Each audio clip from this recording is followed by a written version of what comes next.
Hello, my name is Stephanie Kidd. I'm with the Kentucky Valley Educational Co-op. I'm an Achievement Gap Specialist for Mathematics. Today, I'm going to talk about students with learning disabilities in mathematics.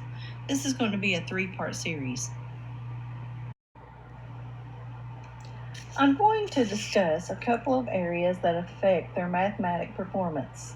So if a student has a disability, they may have problems in the areas of processing information, identifying relevant information in mathematical problems, especially those in word problems. They may also have difficulty selecting effective problem-solving techniques. And then, of course, they always have problems with vocabulary.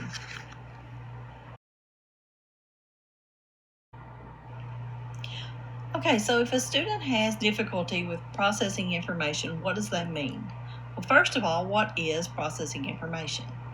It is the pace in which that student takes in the information. Now, that information can be what do I see, hear, taste, smell, or feel.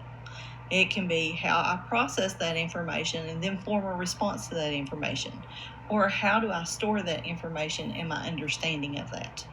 Now, we know that you have different types of memory. We have sensory memory, we have short-term memory, which is our working memory, and then we have long-term memory, which we draw from in all situations. So making sure that we can move things from short-term to long-term memory is extremely important. Now, there are types of processing disorders. Those types of processing disorders include auditory, dyscalculia, dysgraphia, dyslexia, language, visual perceptual, visual motor, and also ADHD is a processing disorder. Now, students that have this processing disorders will show several symptoms. You'll notice that they have attention issues, they have visual delays, they have clumsiness, they have no ability for time management, they have trouble following directions. Usually even one-step directions can be a problem, but definitely when you give them more than one step to follow. And then they have problems staying organized. This is your disorganized student who can't find his homework, crams all the papers in the desk, those kind of things. Now, the other thing that you need to keep in mind with these students is things that can help the student. Preferred seating, keeping them close to you or close to the board.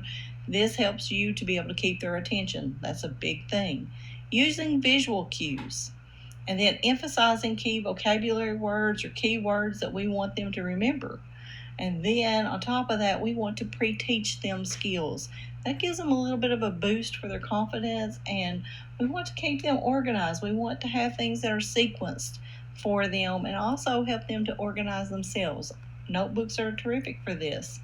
The other thing is we may want to consider shortening assignments and shortening the instruction. And I'm not saying shorten the assignment as in I'm going to only give them a certain amount of problems. I'm talking about they only receive a certain amount of problems at a time.